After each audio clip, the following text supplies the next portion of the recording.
Next, Ibu. Malam hari ini tema kita adalah mendidik anak. Nah, ini kapan hari ada yang beberapa yang mengirimkan masukan WA, Bu, apa namanya sih Bu Muli, tolong dong dibahas tentang cara mendidik anak. Sebenarnya kerjasama dengan suami, kan yang didik anak ini kan bukan hanya istri, tapi juga suami. Makanya saya sampaikan kemarin, silakan panggil suaminya sekarang biar duduk di sampingnya. Ini boleh sudah ya. Boleh didengar suami ini. Karena didik anak bukan hanya istri, tapi juga suami. Ya. Oke, baik. Mendidik anak, menabur nilai, menuai buah. Ya. Jadi mungkin ada beberapa ibu-ibu yang malam hari ini anaknya sudah agak besar, nah itu sudah mulai menuai buah itu. Nah, kalau masih ini ya, kalau masih SD gitu ya, sebelum umur remaja mungkin masih sifatnya lebih banyak ke menabur ya. Kalau sudah remaja ke atas itu sudah mulai menuai, bahkan sudah mulai menuai pemberontakan. Tergantung Anda menabur apa dulu waktu dia umur yang emas gitu ya. Baik, kita lihat ya malam hari ini mendidik anak, menabur nilai, menuai buah. Sambil kita lihat yang aku tabur selama ini apa dan buah yang kudapatkan apa. Ya. Bahkan termasuk kita bisa melihat diri kita sendiri dulu, orang tua kita menabur nilai apa dan sekarang buahnya seperti apa. Masih buah yang lama atau buah yang baru, buah yang jelek atau buah yang busuk, begitu ya. Baik, malam hari ini sebelum kita lanjutkan saya memberi pertanyaan yang paling dasar sekali malam hari ini.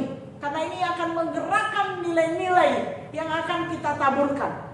Pertanyaannya adalah saudara, apa tujuan saudara ibu-ibu ya, panggil ibu-ibu ya. Apa tujuan ibu-ibu yang ada di sini, tentu yang udah punya anak ya, karena beberapa di sini saya lihat yang masih belum dikaruniai anak. Apa tujuan Anda punya anak? Umumnya, yang umum saja. Ya, oke, siapa yang mau menjawab? Oke, langsung saja. Apa pada umumnya orang pengen punya anak tujuannya apa? Meneruskan garis keturunan. Oke. Meneruskan garis keturunan. Oke, saya panggil yang dari Kalimantan tadi. Siapa ya? Bu siapa tadi ya? Ada dari Kalimantan? Bu Linda ya? Halo? Oke, siapa yang mau menjawab? Ya Ibu, saya Linda dari Kalimantan. Hewa. Tujuan punya anak pada umumnya agar ada keturunannya nggak hilang, jadi seterusnya keturunan kita ada generasi seterusnya. Tujuan umum ya. Oke. Supaya ada yang meneruskan marganya ya. Jadi, oke, ada yang lain selain dari keturunan apa lagi? Silakan. Ya, silakan Bu Iman. Apa? Beri pakai bulan kepada Ada bersyukur kepada Tuhan, Bu. Oh, untuk bersyukur kepada Tuhan. Oke. Ada yang lain yang umum apa? Umumnya orang pengen punya anak, kenapa sih? Bisa benar dia pasti. Halo, ada yang mau jawab? Supaya nanti berdua ada yang jaga kita, Bu. Nah, kalau Tuhan ada yang jaga. Ya.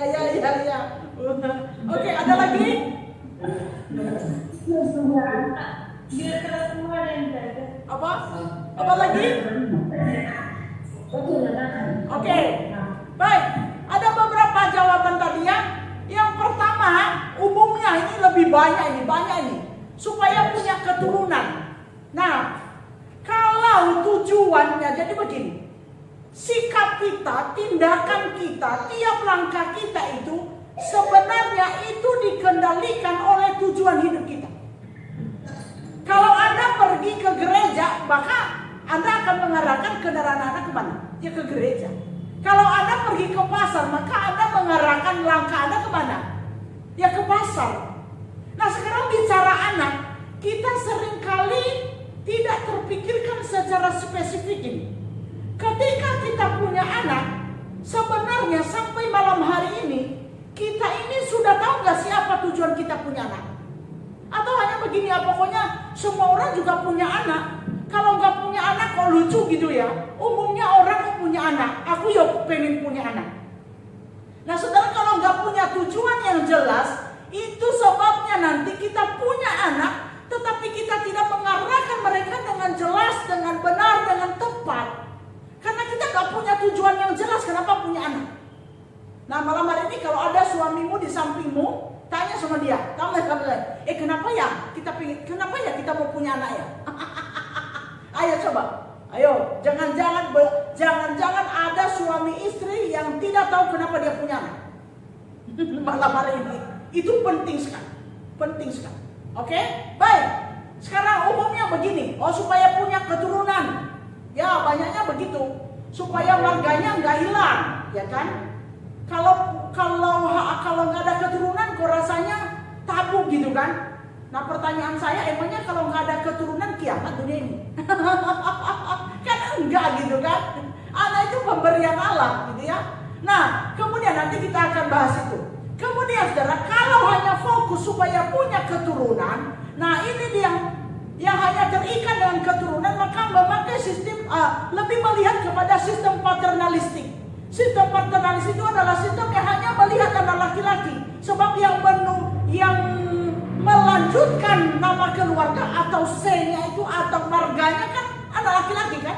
Kita orang Asia kan sistemnya paternalistik. Yang melanjutkan nama keluarga ini kan anak laki-laki.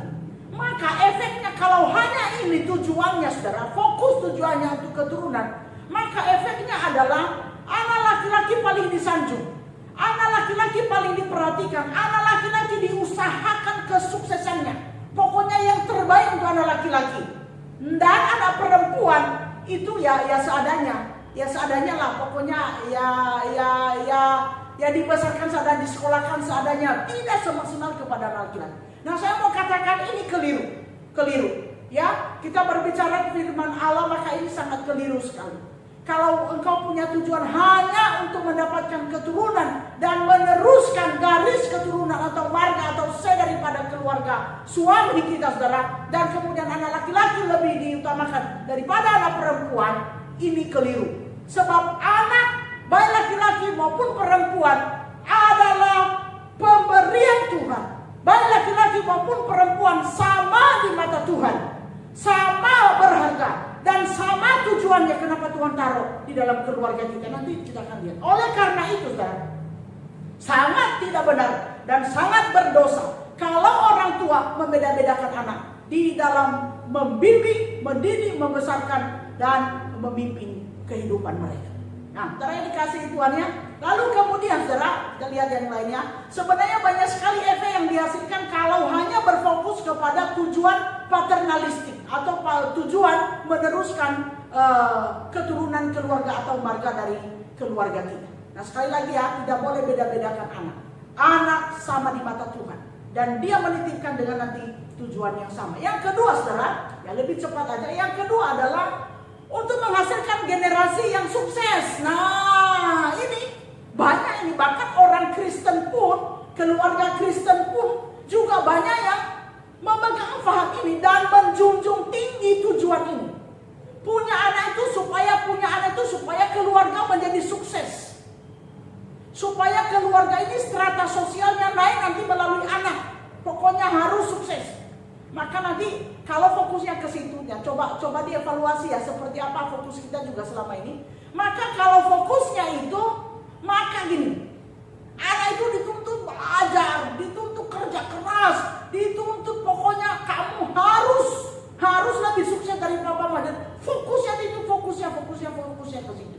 Maka jangan heran ada orang-orang tua yang leskan anaknya ini itu segala macam walaupun anaknya nggak suka. Ada orang tua yang paksakan anaknya harus sekolah ini, harus kuliah ini walaupun anaknya nggak suka. Ya kan? Bahkan Bahkan orang tua yang fokusnya hanya untuk melahirkan anak yang sukses, maka Tuhan pun menjadi nomor 2. Banyak. Dia tidak mendorong anaknya lebih di dalam Tuhan. Yang paling utama dulu kamu belajar. Nilaimu polongnya paling bagus. Kamu harus jadi juara. Pokoknya kamu harus yang terbaik. Kalau misalnya ada hal-hal yang kerohanian, itu nomor 2. Itu coba perhatikan saudara, ya. Itu menjadi nomor 2. Dan tidak terlalu getol orang tua untuk memaksakan, mengkondisikan anaknya untuk dekat dengan Tuhan. Itu nomor 2. Ya, dan itu banyak terjadi. Sekalipun ini keluarga Kristen, banyak terjadi. Saya mau katakan banyak terjadi. Dan perhatikan, besok, saya tidak mengancam, tapi ini fakta. Kalau engkau hanya fokus untuk kesuksesan anakmu mulai dari sekarang, dan engkau menjadikan nomor 2 Tuhan dalam hidupnya, perhatikan, besok engkau akan menuai buah yang setengah busuk. Ya, sebab kalau dia hanya pintar secara intelektual, tetapi spiritualnya sangat keropos, dia akan menghasilkan karakter yang tidak baik. Dan kepintarannya itu nanti akan dia pakai untuk memberontak kepada engkau, untuk memunculkan kalimat-kalimat yang tidak sanggup engkau dengar. Ya, oke, baik. Kita lihat ya. Yang ketiga, saudara ya, supaya ada yang merawat pada masa tua. Nah, ini semua saya rasa kita semua lah mengharapkan begitu. Tetapi masalahnya adalah, apakah anak kita itu bisa merawat kita betul di masa tua? Kalau fokus kita, tujuan kita hanya untuk merawat kita pada masa tua. Kalau tujuannya hanya supaya merawat kita pada masa tua, maka kita membesarkan anak dengan sistem transaksi. Ya, sistem transaksi. Artinya aku menanam sekarang, aku menabur, karena nanti kalau tua, kan dia mesti bayar ke gua, ya kan? Mesti balik ke gua gitu kan? Iya kan? Nah, saudara-saudara yang dikasih Tuhan, kalau fokusnya hanya untuk menjaga kita masa tua, maka sistem kita mendidik anak itu nanti sifatnya lebih kepada transaksi. Nah, perhatikan, justru nanti ada orang bilang begini, satu orang tua bisa mengurus 10 anak, tapi 10 anak belum tentu bisa mengurus satu orang tua. Tahu kenapa? Karena sistem transaksi fokusnya hanya keturunan, fokusnya hanya ingin mereka sukses, tetapi lupa kepada dasar yang paling dasar, yaitu apa tujuan Tuhan memberikan kita. Jadi sebenarnya ini yang harus menjadi dasar, gerakan atau standar paling dasar, dan yang menggerakkan seluruhnya cara kita mendidik anak dan tujuan kita mendidik anak harus dimulai dari apa? Tujuan Tuhan. Saudara dikasihi Tuhan, tujuan Tuhan, apa tujuan Tuhan memberikan kita seorang anak? Saudara, kita seringkali tidak memikirkan itu. Seharusnya saudara, anak itu, kita tahu semua bahwa seorang anak itu betul-betul anugerah dari Tuhan. Ada banyak orang pengen punya anak, tetapi masih belum dipercayakan dan berusaha sedemikian rupa. Ada beberapa di sini yang saya kenal yang sedang berjuang punya anak, tapi tidak diberikan. Tahu saudara? Sebab anak itu adalah kehidupan yang berasal dari Tuhan. Dan itu saudara tidak sembarang dia titipkan, dan kalau dia titipkan ada maksudnya. Anak itu tidak bisa nyawa anak itu tidak bisa dibeli. Supaya dia menjadi satu-satu manusia, susah kan? Bahkan saya melihat saudara beberapa orang yang sebenarnya membuat bayi tabung, tapi juga tidak berhasil. Ada tahu artinya apa? Nafas dari seorang anak itu betul-betul anugerah dari Tuhan. Nah, saudara, ketika Tuhan memberikan seorang anak dalam keluarga kita, itu bukan sebuah kebetulan lalu kemudian karena tidur bareng suami, lalu ujuk-ujuk lalu datang anak. Tidak, saudara. Kalau Tuhan mempercayakan kita seorang anak, 2 orang, 3 orang, mungkin ada sampai 5 di sini anak. Itu ada maksud Tuhan menitipkan anak itu di dalam rumah kita. Anak itu di dalam keluarga kita, anak itu di dalam hidup kita. lebih ke dalam hidup kita ada maksud tujuan Allah. Ya. Bahkan kita ada di dalam dunia ini, semuanya kita termasuk kita malam hari. Itu bukan sebuah kebetulan, ada maksud dan tujuan Allah. Karena yang memberi kita kehidupan Allah dan yang menaruh kita di bumi ini Allah, termasuk anak. Kita seringkali lewat loh dengan ini, ya. Oke, baik. Apa tujuan Tuhan? Sekarang kita melihat ya, apa tujuan Tuhan? Nah, mari kita baca Ulangan ya. Silakan buka Ulangan. Ayat yang paling favorit ketika membicarakan orang tua dan anak adalah ayat yang memang betul-betul ini Tuhan memberikan perintah yang luar biasa. Ulangan 6 ayat yang pertama sampai ayat yang ke-9. Silakan buka Alkitabnya di rumah masing-masing. Ulangan 6 ayat yang pertama sampai dengan yang ke-9. Ibu-ibu silakan buka kameranya biar kita bisa interaktif. Saya juga bisa melihat ibu-ibu di rumah masing-masing sehingga saya tidak bicara sendiri di sini. Oke ya. Nah, sekarang Ulangan 6 saya akan baca secara cepat. Dia perhatikan Alkitabnya masing-masing. Inilah perintah, ya. Dimulai dengan inilah perintah, bukan main-main. Ini perintah, yakni ketetapan dan peraturan. Oke, ini perintah dan ini perintah ini ketetapan. Ketetapan artinya sesuatu yang harus dan peraturan artinya aturan mainnya ini. Ketika Tuhan memberikan kita di dalam dunia ini, ketika Tuhan juga memberikan kita anak, maka ada satu ketetapan, ada satu perintah, ada satu aturan yang harus kita ikuti. Mengapa kita ikuti? Karena Dia pencipta kita dan kita memang dibuat untuk itu. Apa aturannya? Ya, perhatikan ayat yang pertama. Yang aku ajarkan, inilah perintah, yang ini ketetapan dan peraturan yang aku ajarkan kepadamu atas perintah Tuhan Allahmu untuk dilakukan. Ya, perhatikan, untuk dilakukan di negeri kemana kamu pergi untuk mendudukinya. Artinya dimanapun, mau di Kalimantan, mau di Nias, mau di Bangka, mau di Belitung, mau dimanapun, mau di Palembang, mau di Bengkulu, Tuhan tempatkan kita. Sama perintahnya tetap dilakukan, sama peraturannya tetap, artinya semua wilayah sama, tetap maksud dan tujuan Allah. Perintahnya jelas tetap, ya. Lalu ayat yang kedua, supaya seumur hidupmu engkau dan anak cucumu apa? Takut akan Tuhan Allah. Nah, ini dia ketetapannya. Takut harus seumur hidupmu, anakmu sampai kepada cucumu, sampai kepada keturunanmu harus takut akan Allah. Takut akan Allah di sini lebih kepada tempatnya adalah menghormati Allah, menghormati Tuhan. Ketika Tuhan ciptakan kita, Dia ciptakan kita untuk apa? Untuk menghormati Dia. Ini jelas. Ini bukan tawaran. Ini bukan pilihan suka atau tidak suka. Ini perintah dari Sang Pencipta. Dia ciptakan kita, anak kita pun diciptakan supaya kita dan seluruh keluarga kita menghormati Tuhan. Oke ya? Lalu kemudian,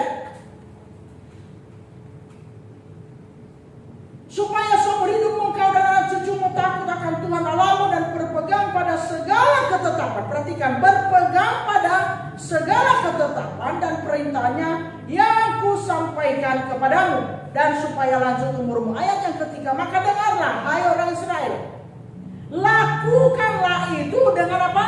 Setia, supaya baik keadaanmu. Lakukan itu dengan setia, artinya tetap. Lakukan itu seumur hidupmu, lakukan dengan tetap, setia, ya. Dan apa berkatnya, saudara? Supaya baik keadaanmu dan supaya kamu menjadi sangat banyak, seperti yang dijanjikan Tuhan Allah nenek moyangmu kepadamu di suatu negeri, dan berlimpah-limpah susu dan madunya. Ayat yang keempat, perhatikan. Dengar hai orang Israel. Nah, ini dia ya. Yang kedua tadi, ya, tujuan. Bisa lihat ya, ada slide di situ. Tujuan Allah memberikan kita seorang anak. Yang pertama apa? Untuk menghormati Tuhan. Jadi anak harus dibimbing untuk menghormati Tuhan. Yang kedua apa? Untuk melakukan segala ketetapan dan perintah Tuhan. Ya. Yang ketiga, saudara. Ayat yang keempat. Dengar hai orang Israel, Tuhan itu Allah kita, Tuhan itu Esa. Kasihilah Tuhan Allahmu dengan segenap jiwamu, dengan segenap hatimu, dengan segenap jiwamu dan dengan segenap kekuatanmu. Ya, untuk apa, saudara? Baik untuk kita, siapapun yang dilahirkan di bumi ini. Berdasarkan Ulangan 6 kita melihat ada 3 tujuan Allah menaruh kita di atas bumi ini, menciptakan kita termasuk anak kita. Ada 3: untuk menghormati Tuhan, untuk melakukan segala ketetapan dan perintahnya, dan untuk mengasihi Allah dengan segenap hati, segenap jiwa, dan dengan segenap kekuatan kita. Ulangan itu dengan segenap kekuatan mereka. Nah, oleh karena itu silakan mengikuti slide-nya, saudara ya.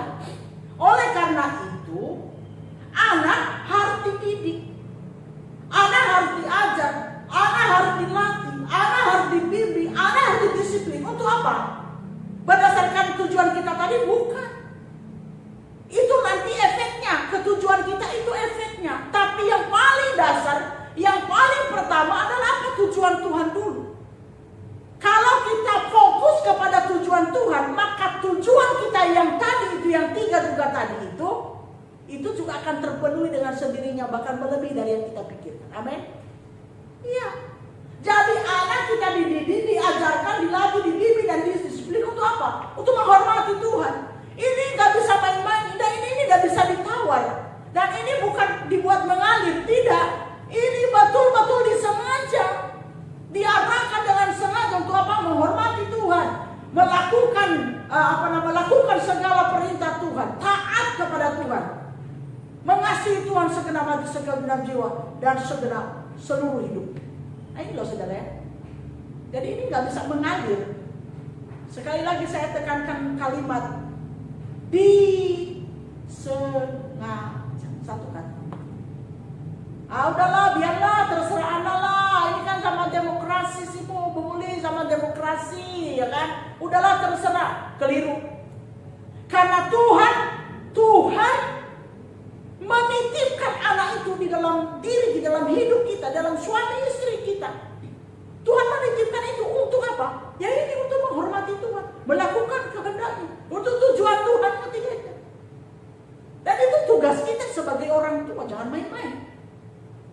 Dan dikatakan di sini, hai orang Israel, kasihlah Tuhan Allahmu. Lalu kemudian ayat yang ke-6, apa yang kuperintahkan kepadamu pada hari ini harus engkau perhatikan. Ayat yang ke-7, katakan apa?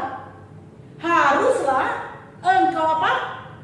Mengajarkannya berulang-ulang kepada anak-anakmu dan membicarakannya apabila bla bla bla.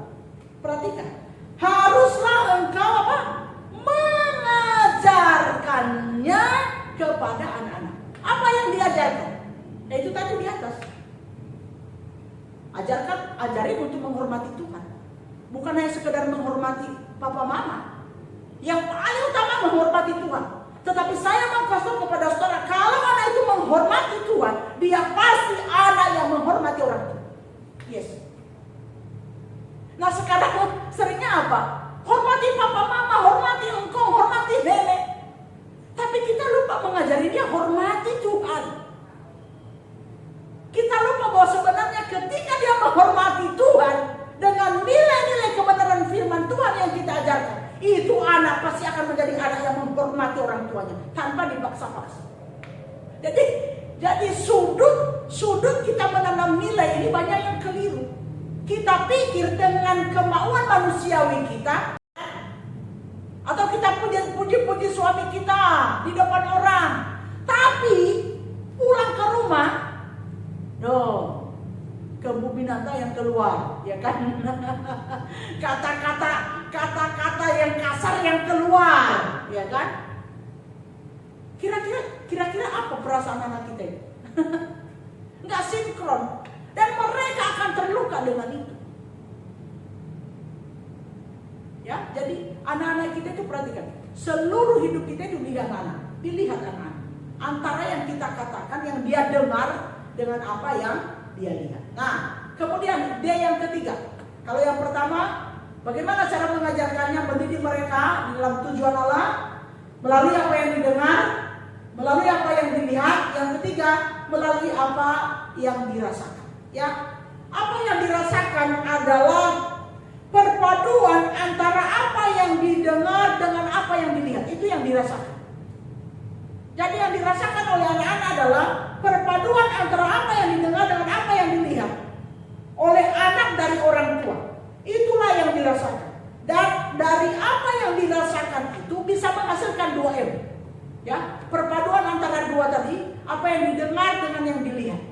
Nah, kalau sinkron antara yang dia dengar dengan yang dia lihat, maka kepribadian anak itu menjadi utuh. Anak itu akan menjadi dewasa, anak itu akan menjadi kokoh.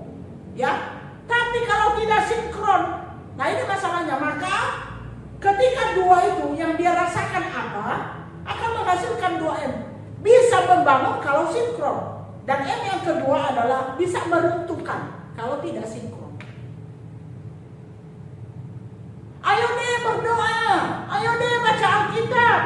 Nah, mamanya sendiri jarang dia lihat berdoa, jarang dia lihat baca Alkitab.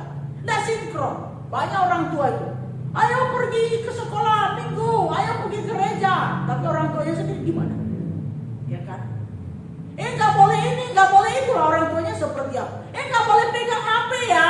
Lah ini mamanya sendiri sepanjang hari pegang HP melulu, main melulu gitu kan. Jadi kalau tidak sinkron, maka akan meruntuhkan kepribadian anak. Tapi kalau sinkron, maka yang pertama tadi akan membangun. Dia akan menjadi pribadi yang kokoh. Ya. Oke ya? Baik. Sudah ya? 3 ini. Nah, perhatikan kalimat ini. Mari kita baca sama-sama kalimat ini. Ayo kita baca sama-sama. Ada yang bisa buka suara untuk membacakannya? Ini dia. Ibu Pendeta Fatidia Baru. Ini luar biasa yang banyak. Ya, halo salam Bu. Baca. Ibu Pendeta baca, Bu Pendeta. Baik, apa yang kita punya hanya itu yang kita bisa berikan. Sejauh mana nilai hidup yang kita punya, sejauh itu juga kita akan menanamkan nilai itu kepada anak-anak kita. Dan seperti apa nilai hidupmu akan menjadi nilai hidup anak-anakmu, bahkan menjadi nilai hidup keturunanmu. Amin. Gimana itu Bu Pendeta? Iya kan? Teladan Bu. Ya, sejauh artinya gini loh. Sejauh apa yang kita punya, artinya gini. Sejauh apa rohani kita? Sejauh apa kita menghormati Tuhan? Sejauh apa kita melakukan firman Tuhan? Sejauh apa kita taat kepada Tuhan? Sejauh apa kita mengasihi Tuhan? Segenap hati-kah? Segenap jiwa-kah? Seluruh hidup-kah? Atau setengah? 25% atau 10%? Seberapa yang kita punya itu, maksud saya, ya sejauh itulah kita bisa tanamkan nilai. Sejauh itulah kita transfer kepada anak kita. Amin. Ya. Walaupun engkau rajin ke gereja, walaupun engkau rajin komisi wanita. Maka komunikasi dengan anak penting sekali. Kalau dia bawa ke rumah apa yang dia dengar, kita meluruskan nilai itu. Kita meluruskan prinsip-prinsip hidup itu. Nah, celakanya banyak orang tua yang terlalu sibuk, apalagi zaman ini ya, terlalu sibuk, maka tidak ada lagi waktu untuk berbicara dengan anak. Akhirnya apa? Nilai-nilai yang dia dapatkan adalah dari orang lain, dari temannya. Ya, kalau temannya itu bagus, ya kan? Kalau misalnya udah bagus, temannya bukan hanya satu, macam-macam temannya. Nah, nanti lihat anak-anak yang seperti apa perilakunya. Coba lihat ya. Tidak ada sentuhan kasih sayang itu tadi ya, karena tadi tidak ada lagi waktu bersama dengan anak, tidak lagi tahu tujuan. Karena tujuannya tadi apa? Pokoknya ada anak, ada yang mewarisi keluarga. Pokoknya dia sukses, saya kasih sekolah. Pokoknya dia nanti akan jaga saya untuk sekolah. Pokoknya ada anak. Ini penyebabnya ini ya. Nah, saudara, akibatnya dia akan kehilangan kepekaan sosial. Banyak orang bertumbuh, mereka tidak tahu apakah ada di antara kita di sini kurang peka dengan perasaan orang lain. Dan bagaimana dia peka dengan perasaan orang lain? Orang dia sendiri nggak dibiasakan peka terhadap dirinya sendiri kok. Dia tidak diajarkan, orang tuanya nggak peka dengan dia. Tidak ada perhatian. Ada banyak anak yang tidak pernah ditanya, atau bukan tidak pernah, hampir tidak pernah ditanya, apa kabarmu?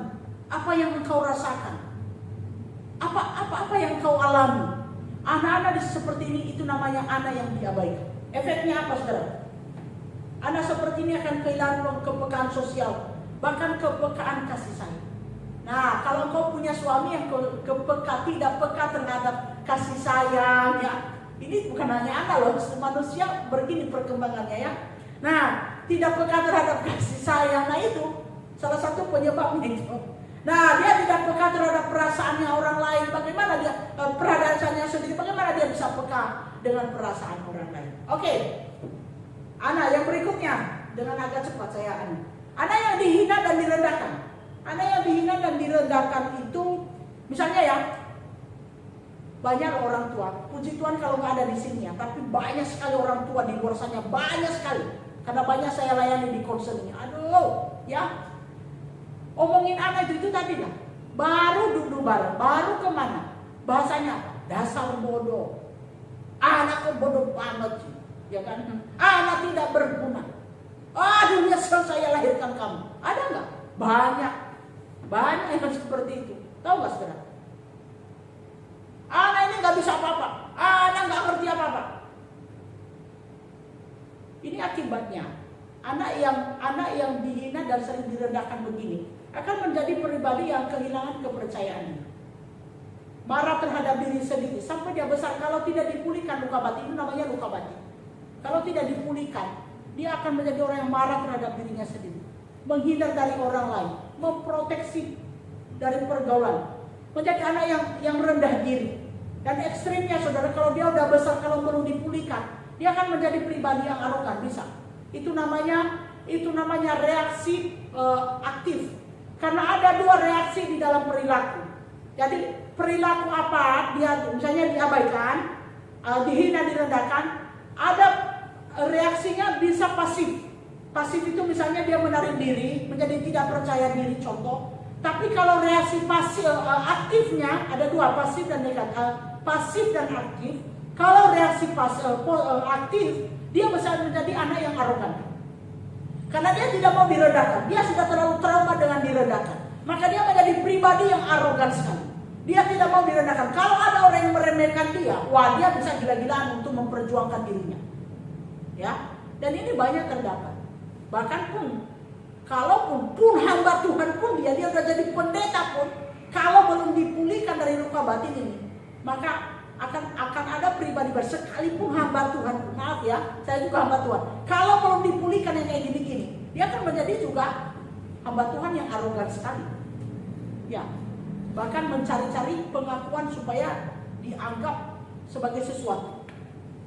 Nah, ini dia namanya luka batinnya. Oke, jadi mungkin Anda melihat ini di sekitar atau anak kita atau orang lain atau segala macam. Nah, ini penyebabnya ya. Prestasi menjadi sasaran pencarian diri. Lalu kemudian yang dipukul, ya, anak yang diperlakukan kasar, dipukul, dicubit, diseret, diteriakin, dimaki, itu udah menjadi makanan sehari-hari ke dia. Maka anak seperti ini cenderung menjadi kasar dan keras.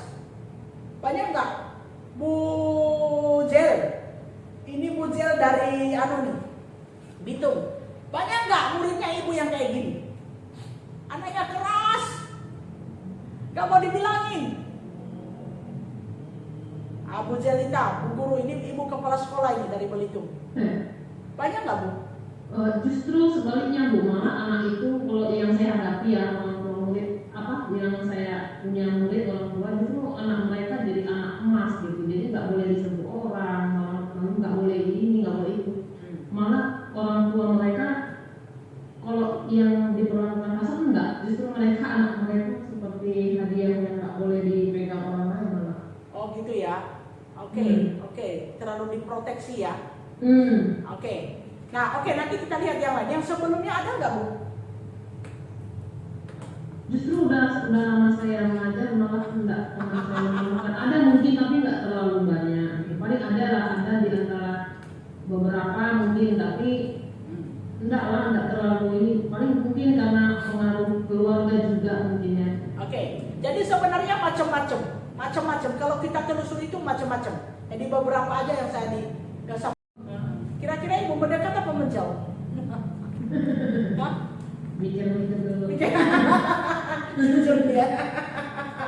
Iya kan? Pikir-pikir dulu lah, iya kan? Oke, ibu-ibu yang dikasihi Tuhannya, kurang lebih begitu. Ini kita lihat firman Tuhan sekarang. Efesus 6 ayat yang keempat. Hai anak-anak, taatilah orang tua di dalam, sekali lagi, apa yang kita punya itu yang bisa kita berikan.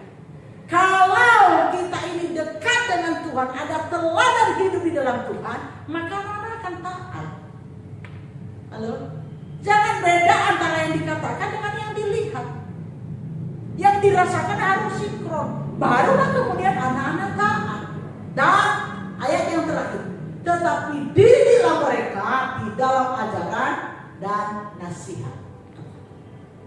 Bukan berdasarkan apa mau kita, tapi ada dasarnya. Ketika Tuhan menciptakan seseorang, Tuhan sudah kasih firman sebagai dasar ajaran. Semua aturan ada di sini, ya kan? Amsal 22 ayat 6. Didiklah orang muda menurut jalan yang patut baginya. Perhatikan, maka pada masa tuanya pun ia tidak akan menyimpang daripada jalan. Kalau didikannya benar, nilai-nilai yang kita tanamkan benar, maka kita akan menuai buah yang menyenangkan. Kalau nilai-nilainya di dalam Tuhan, maka pasti buahnya itu menyenangkan, pasti. Gak mungkin enggak. Anak yang takut Tuhan pasti menyenangkan hidupnya. Amin. Ya. 1 Timotius 1 ayat 5. Sebab aku teringat akan imanmu yang tulus ikhlas, yaitu iman yang pertama-tama hidup di dalam Egois. Ya, ini bicara dengan Timotius ya. Dan di dalam ibumu dan aku yakin hidup juga di dalam diri. Artinya apa?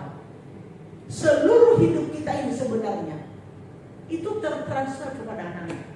Makanya kan ada pepatah yang mengatakan buah tidak jauh dari pohonnya, pasti. Itu tertransfer. Kenapa? 3D tadi. Dia lihat, dia dengar, dan dia rasakan. Jadi apa yang ada dalam diri kita itu tertransfer. Buah tidak jauh dari pohonnya. 3D. Dia lihat, dia dengar, dia rasakan. Oke? Yang terakhir, Ratu Elizabeth, Ratu Inggris. Kita tahu ya, kalau di kerajaan Inggris itu kan semuanya tertata ya.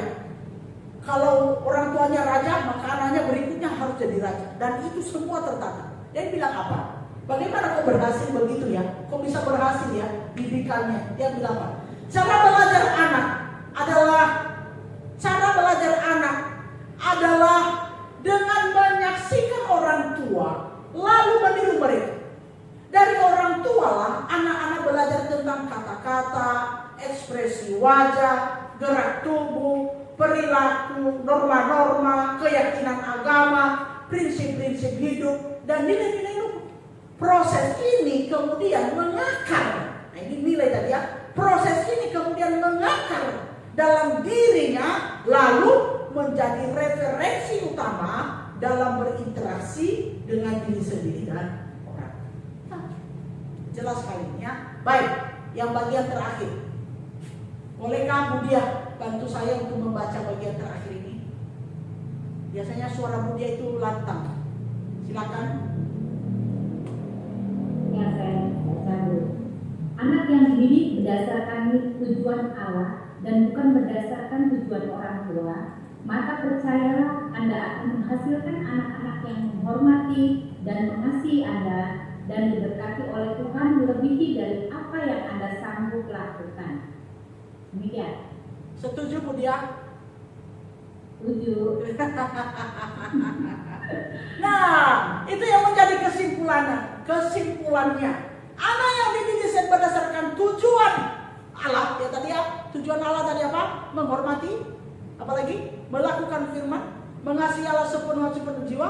Anak yang dididik berdasarkan tujuan Allah dan bukan berdasarkan tujuan orang tua, maka percayalah, Anda akan menghasilkan anak-anak yang menghormati, mengasihi Anda, diberkati oleh Tuhan lebih dari apa yang Anda sanggup lakukan. Kalau kita mengajar mereka di dalam Tuhan berdasarkan tujuan Tuhan, anak itu secara otomatis dia akan menjadi generasi penerus. Dan bukan